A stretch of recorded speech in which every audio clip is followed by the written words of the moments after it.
मित्रांनो, एका नवीन व्हिडिओमध्ये आपले पुन्हा एकदा स्वागत आहे। या व्हिडिओच्या माध्यमातून आपण समाजशास्त्र, इतिहास व भूगोल एकूण 20 प्रश्न पाहणार आहोत। हे सगळे प्रश्न जे आहेत ते प्रीवियस इयर क्वेश्चन मधून घेतलेले प्रश्न आहे। हिंदी मीडियम आणि इंग्लिश मीडियमसाठी एक विशेष बाब म्हणजे तुम्ही जे आहे हिंदी आणि सोशल म्हणजेच SST हे दोन विषयावर विशेष फोकस टाका, कारण या दोन विषयात आपल्याला जास्तीत जास्त मार्क्स मिळवायचे आहे। तर मित्रांनो, चला व्हिडिओ सुरू करूया। व्हिडिओ सुरू करण्या अगोदर आपण जर आमच्या चॅनलवर नवीन असाल तर चॅनलला सबस्क्राइब करा, साईडचे जे बेल आयकॉन आहे त्याला देखील प्रेस करा, जेणेकरून आपल्याला वेळेवर व्हिडिओ मिळणार। आणि डिस्क्रिप्शनमध्ये आमच्या टेलिग्राम आणि व्हॉट्सअप ग्रुपची लिंक दिलेली आहे, तिथे जाऊन आपण आमच्या टेलिग्राम आणि व्हॉट्सअप ग्रुपला सुद्धा जॉईन करू शकतात। हिंदी मीडियम, इंग्लिश मीडियम आणि मराठी मीडियमसाठी सेम क्वेश्चन विचारले जातात। इतिहास आणि भूगोल पेपर 1 असो की पेपर 2 असोत, अशाच प्रकारचे प्रश्न तिघी मीडियमसाठी विचारले जातात। म्हणजे यात काहीच फरक नाही, तुमचा मीडियम हिंदी असो किंवा इंग्लिश असो किंवा मराठी असो, पण तुम्हाला जे प्रश्न आहेत ते मराठी भाषेमध्येच विचारले जाणार आहे आणि सेम सिलेबसमधूनच विचारले जाणार आहे, हे तुम्ही लक्षात ठेवा। चला व्हिडिओला लाईक करा। आपण पाहूया पहिला प्रश्न इथे विचारलेला आहे की इयत्ता 6वीच्या विद्यार्थ्यांना, हा थोडा पॅडागॉजी सारखा प्रश्न आहे। गीतासार हा पाठ्यघटक शिकवण्यासाठी कोणत्या अध्यापन पद्धतीचा वापर कराल? इथे विचारलेला आहे की जर तुम्ही इयत्ता 6वीचे शिक्षक आहेत तर तुम्हाला गीतासार हा पाठ्यघटक शिकवण्यासाठी कोणत्या अध्यापन पद्धतीचा वापर कराल? आणि योग्य जे उत्तर असेल ते असेल कथन अध्यापन पद्धतीचा वापर इथे करावा लागेल। यानंतर पाहूया पुढचा प्रश्न म्हणजे प्रश्न क्रमांक 2। प्रश्न क्रमांक 2 येथे दिलेला आहे की एखादी समस्या उद्भवली की तिचे कारण व उपाय शोधणे हा खालीलपैकी कोणत्या पद्धतीचा प्रमुख गाभा आहे? हा सुद्धा पॅडागॉजीचा प्रश्न आहे, म्हणजेच SST पॅडागॉजी। इथे विचारलेला आहे की जर एखादी समस्या निर्माण झाली त्यावेळी आपण कोणत्या पद्धतीचा वापर करत असतो? तर योग्य उत्तर आहे शोधन पद्धतीच, म्हणजे पर्याय क्रमांक 3। यानंतर पाहूया प्रश्न क्रमांक 3। प्रश्न क्रमांक 3 येथे विचारलेला आहे की उद्दिष्टे, अध्यापन पद्धती, तंत्रे, अध्यापन सूत्रे, संदर्भ, मूल्यमापन, साधने इत्यादीचा समावेश डॅश डॅश होतो। 4 पर्याय आपल्याला येथे दिलेले आहे, पाठ्यक्रमात, संरचनेत, सातत्यपूर्ण किंवा अभ्यासक्रमात। आणि योग्य जे उत्तर आहे त्याचा ऑप्शन क्रमांक 3 म्हणजेच सातत्यपूर्ण। यानंतर पाहूया पुढचा प्रश्न म्हणजेच प्रश्न क्रमांक 4। प्रश्न क्रमांक 4 येथे विचारलेला आहे की इतिहास हे एक शास्त्र आहे, हे सिद्ध करण्यासाठी शिक्षकाची भूमिका असायला हवी। हा सुद्धा SST पॅडागॉजीचा प्रश्न आहे। हे बघा, इतिहास एक शास्त्र आहे असा विचारलेला आहे आणि हे सिद्ध करण्यासाठी तुमची भूमिका काय असाल ॲज अ टीचर।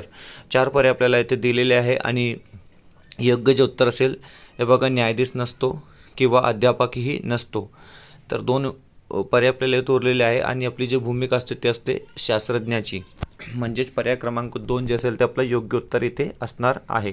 यानंतर पुढचा प्रश्न, हा प्रश्न 2-3 वेळा विचारला गेलेला आहे प्रीवियस इयरमध्ये आणि सीटेटमध्ये सुद्धा SSTच्या सेक्शनला हा प्रश्न खूप वेळा विचारण्यात गेलेला आहे की गार्गी, मैत्रेयी, लोपामुद्रा ही स्त्रियांचा उल्लेख प्राचीन वाङ्मयात डॅश डॅश म्हणून आढळतो। तर हे बघा, हे जे गार्गी, मैत्रेयी, लोपामुद्रा हे जी होती ते विद्वान स्त्री होती, म्हणजेच ऑप्शन क्रमांक 1 जे आपलं ते योग्य उत्तर इथे असणार आहे। यानंतर पुढचा प्रश्न क्रमांक 6 येथे विचारलेला आहे की वर्धमान महावीरांना धर्मप्रसारासाठी वापरलेली लोकभाषा।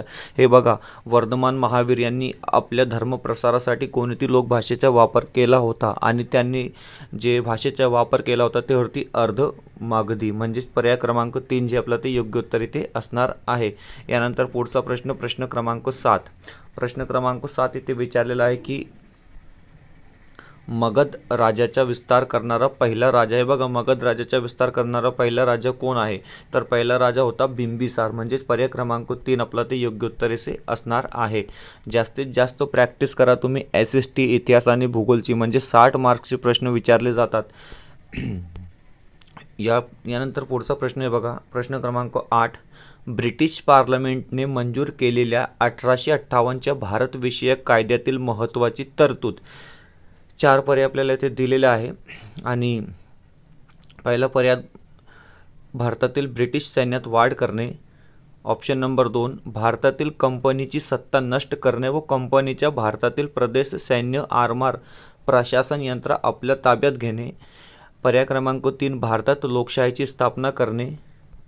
पर्याय क्रमांक 4, भारतीय उद्योगधंद्यांना उत्तेजन देणे. तर हे 2 नाही आहे आणि पर्याय क्रमांक 1 आणि पर्याय क्रमांक 2 इथे उरलेला आहे.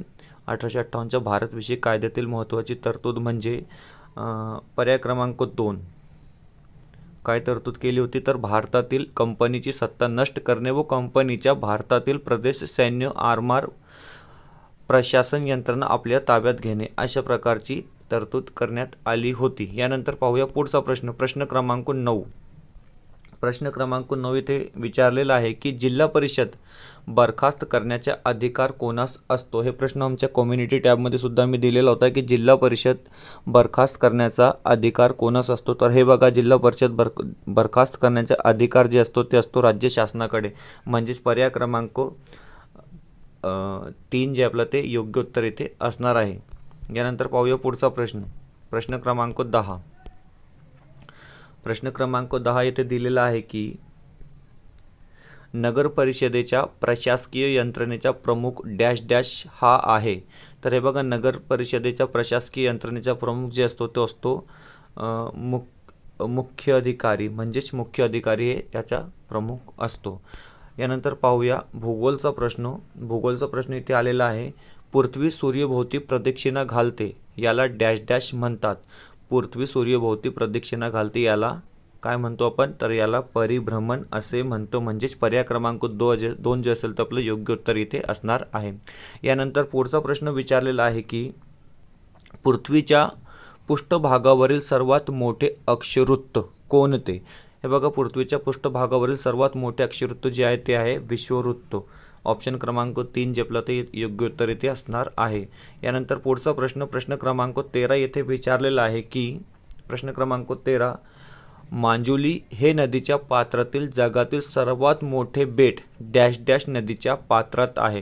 हे बघा, माजुली हे सर्वात मोठे बेट कोणत्या नदीच्या पात्रात आहे, तर योग्य उत्तर आहे ब्रह्मपुत्रा. म्हणजे पर्याय क्रमांक 4. यानंतर पाहूया पुढचा प्रश्न. व्हिडिओ आवडत असेल तर प्लीज व्हिडिओला लाईक करा, चॅनलवर नवीन असाल तर प्लीज चॅनलला सबस्क्राईब करा. यानंतर पाहूया पुढचा प्रश्न, सूर्य आणि लघु ग्रहाच्या पट्टा याच्या दरम्यान असलेल्या ग्रहांना डॅश डॅश म्हणतात. तर सूर्य आणि लघु यांच्या दरम्यान जे ग्रह असतात त्यांना आपण अंतर्ग्रह असे म्हणतो. सीटेट आणि टीएटी मध्ये खूप अंतर आहे. जवळपास 10 ते 15% फक्त प्रश्न जे आहे ते सीटेटच्या टाईपमध्ये विचारले जातात.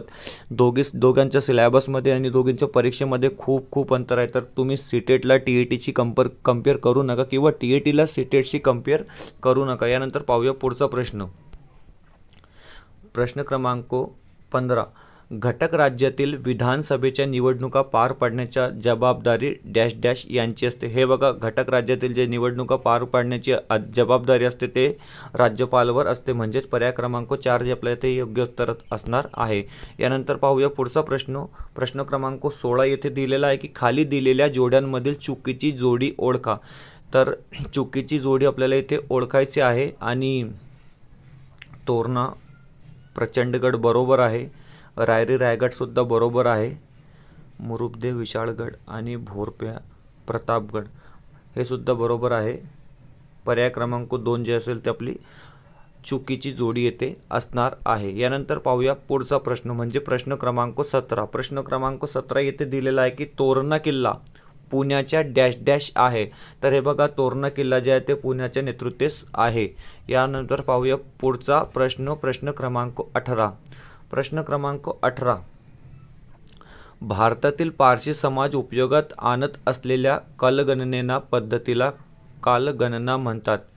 हे बघा, पारशी समाज जे कालगणना वापरतो त्याला आपण काय म्हणतो, तर त्याला आपण विक्रम सावंत असे म्हणतो. म्हणजेच पर्याय क्रमांक 3. यानंतर पाहूया पुढचा प्रश्न म्हणजेच प्रश्न क्रमांक 19. हा प्रश्न सीटेटमध्ये सुद्धा 2-3 वेळा विचारण्यात गेलेला आहे. उरुक, निप्पूर ही मधील डॅश डॅश मधील प्राचीन नगरे होत. हे बघा, उरुक, निप्पूर हे जे आहे हडप्पामधील प्राचीन नगरे होती. म्हणजे पर्याय क्रमांक 19 आपल्या इथे योग्य उत्तर असणार आहे. आणि आता पाहूया आपण शेवटचा प्रश्न, शेवटचा प्रश्न इथे दिलेला आहे की प्रसिद्ध वैद्यजीवक डॅश डॅश या राज्याशी संबंधित आहे. हे बघा, प्रसिद्ध वैद्य जे जीवक आहे ते कोणत्या राज्याशी संबंधित आहे हे आपल्याला इथे ओळखायचं आहे आणि योग्य जे उत्तर असेल ते असेल आपला मगध, कारण जीवकचा संबंध जे आहे ते मगध राज्याशी आहे. तर अशाच प्रकारचे व्हिडिओ पाहण्यासाठी तुम्ही आमच्या चॅनलला सबस्क्राईब करा. व्हिडिओ आवडला असेल तर व्हिडिओला लाईक करा आणि हिंदी मीडियमसाठी आमचे प्रश्न जे आहे ते आम्ही अपलोड केलेले आहे. 3 व्हिडिओ यापूर्वी अपलोड केलेले आहे. तुम्ही आमच्या चॅनलवर व्हिजिट करून हिंदी मीडियमसाठी जे व्हिडिओज आहेत ते तुम्ही बघू शकतात. आणि SST हिंदी आणि SSTचं एक कॉम्बिनेशन आहे. हे 2 सब्जेक्ट म्हणजे तुमचे 90 मार्क्स 90 मार्क्स. तर हे 90पैकी आपल्याला जवळपास 55-60 मार्क्स इथे भेटले तर आपला म्हणजे 100+ कन्फर्म आहे. 10 नोव्हेंबरच्या परीक्षेला महाटेटची परीक्षेचे आपण इथे बोलत आहोत. भेटूया पुढच्या व्हिडिओमध्ये.